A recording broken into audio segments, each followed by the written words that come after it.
ఇది వార్తాంశం. ఓకే, అది వాళ్ళ స్టాండు. ఇక్కడ పాయింట్ ఏంటంటే వెరీ నెక్స్ట్ డే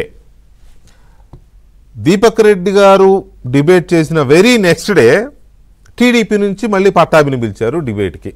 ఎవరు? అర్నబ్ గోస్వామి గారు. బాగుంది, పిలవచ్చు, తప్పేం లేదు. అక్కడ కూడా అంటే ఈయన పట్టాభి అలా లోకేష్ మానిటర్ చేస్తున్నారు అనలేదు, కానీ పట్టాభి చెప్తుంటే కూడా ఆయన చెప్పనివ్వలేదు. పట్టాభి ఆ రోజు నేనేదో తిరుపతి రిటర్న్ అవుదామంటే నాకు కూడా ఫ్లైట్ క్యాన్సిల్ అయ్యింది, చాలా ఇబ్బందులు పడుతున్నారు జనం అని అంటే, నువ్వు తిరుపతి వెళ్తే నాకేంటి, ఆ సోది అంతా ఎందుకు చెప్తున్నావు అని చాలా చాలా తేలిగ్గా తీసి పడేశారు. మామూలుగా అలా చేయకూడదు డిబేట్స్. ఎందుకంటే నేను 20 ఏళ్ళ నుంచి డిబేట్ చేస్తున్నాను. నేను ఎప్పుడు గెస్ట్ని అలా తీసేయను. సమాధానం తప్పు చెబితే ఆయన చెప్పడం అయిపోయినాక ప్రశ్నిస్తాం. కానీ అసలు ఆయన ఒక ఎగ్జాంపుల్గా నాకే ఒక ఎక్స్పీరియన్స్ అయింది, వాళ్ళ తిరుపతి నుంచి రిటర్న్ అవుతుంటే ఫ్లైట్ క్యాన్సిల్ అయిందంటే ట్రైన్కి వచ్చాను అని చెబుతుంటే, నువ్వు వెళ్తే మాకేంటి, నీ ట్రైన్ పోతే నాకేంటి, ఇట్లా మాట్లాడాడు. సరే, ఓకే, అది పోతాం. ఇక్కడ గమనించాల్సిన విషయం ఏంటంటే 2 కీలకమైన అంశాలు. కేంద్ర విమానయాన శాఖ మంత్రి బీజేపీ నేత అయి ఉంటే అర్నబ్ గోస్వామి స్టాండ్ ఇలా ఉండేదా? ఫస్ట్ చాలా కీలకమైన డౌట్ వచ్చింది నాకు. ఎందుకంటే అర్నబ్ గోస్వామి గారు చాలా మంచి జర్నలిస్టు, కానీ ఆయన మీద బలమైన బీజేపీ ముద్ర ఉంది. ఎందుకంటే ఆ ఛానల్ పెట్టింది కూడా బీజేపీ ఎంపీనే పెట్టి, ఈయన పార్ట్నర్షిప్లో ఛానల్ పెట్టారు. ఓకే, అదే that is they business, I don't know, నాకు అవసరం కూడా లేదు. రాజీవ్ ఎంపీ ఆయన. అక్కడ బీజేపీ నేత ఉంటే, పౌర విమానయాన శాఖ మంత్రిగా బీజేపీ నేత ఉంటే అర్నబ్ గోస్వామి స్టాండ్ ఇలా ఉండేదా అనేది ఒక పాయింట్. తర్వాత ఈ రెండు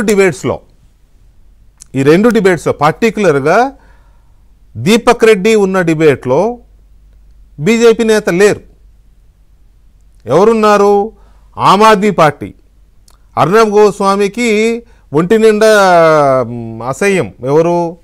ఆమ్ ఆద్మీ పార్టీ అంటే మొదటి నుంచి. ఆమ్ ఆద్మీ పార్టీ నేత ఉన్నారు, మహిళా నేత పేరేదో ఉంది. సమాజ్వాదీ పార్టీ నుంచి ఉన్నారు, బీజేపీ నుంచి లేరు. కేంద్ర ప్రభుత్వ ప్రతినిధిగా ఉండాలి కదా. దీపక్ రెడ్డి ఎవరు? రాష్ట్రంలో తెలుగుదేశం పార్టీ అధికార ప్రతినిధి. ఆయన్ని పెట్టేసి అడిగారు. ఓకే, ఎన్డీఏ భాగస్వామి కాబట్టి పిలిచారేమో, కానీ బీజేపీ కూడా ఉండాలిగా. పోనీ ఆ రోజు అంటే లేరు. నెక్స్ట్ డే పట్టాభిని పిలిచినప్పుడు కూడా బీజేపీ లేరు. ఇది ఇంకో లాజిక్. పట్టాభితో డిబేట్ చేసినప్పుడు కూడా చూడండి ఆ డిబేట్, అందులో కూడా బీజేపీ నేత లేరు.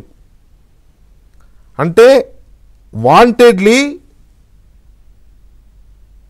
సివిల్ ఏవియేషన్ మినిస్టర్ని టార్గెట్ చేసినట్టుగా కనపడుతోంది అక్కడ, వాంటెడ్లీ.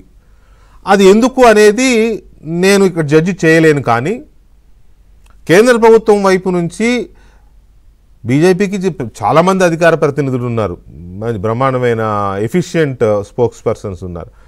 ఎందుకని వాళ్ళు ఈ ఇండిగో మీద డిబేట్స్లో వాళ్ళు పార్టిసిపేట్ చేయలేదు? ఎందుకు అర్నబ్ గోస్వామి వాళ్ళని పిలవలేదు? ఒక రీజనల్ పార్టీ ఒక స్టేట్లో అధికార ప్రతినిధిగా ఉండే వాళ్ళని పిలిచి వాళ్ళ మీద ఈ రకమైన అటాక్ ఎందుకు జరిగింది? ఆయన రామ్మోహన్